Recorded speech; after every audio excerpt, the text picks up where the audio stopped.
the government of President Ruto that has given us an opportunity to benefit from the affordable housing project.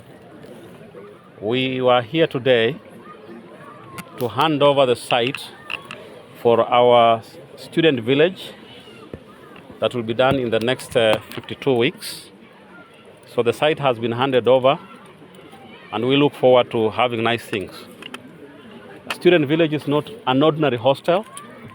We are talking about a village or buildings that have all that it takes to make a student's life experience in the university comfortable. I'm told there are so many amenities that are associated with that, and we look forward to having the groundbreaking ceremony done not very long from now. And as it was said, in the next 52 weeks, we look forward to having the hostels. But what is exciting to me is that we have buildings and a village that will not only enhance the quality of life for the students here, but one that will also attract international students, and that goes a long way in our internationalization agenda and our vision of inclusivity and borderlessness.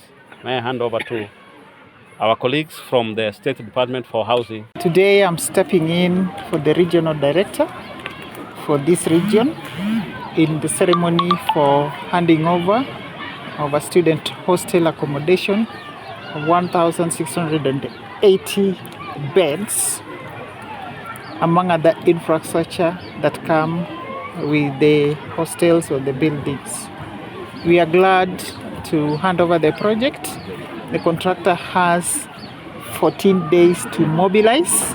We officially have handed him the site today. A lot of groundwork. We appreciate the university for having done.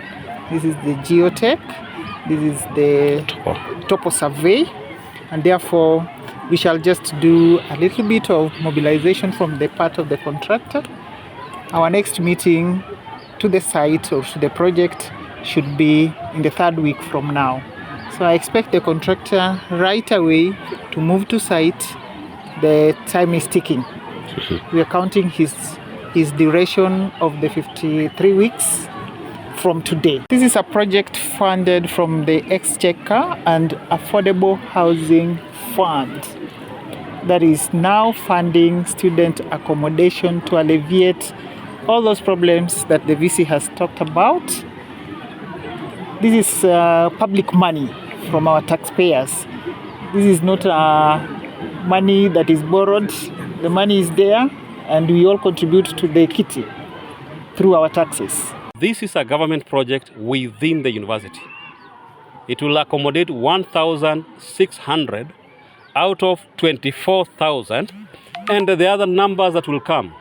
So the partnership between the government through the university and the private sector, that is the community that is constructing hostels around, still continues. So we'll always continue working. What happens is the government does its portion, but even the private sector in the community around here is encouraged to continue doing good and excellent facilities for students that are local and international. Thank you.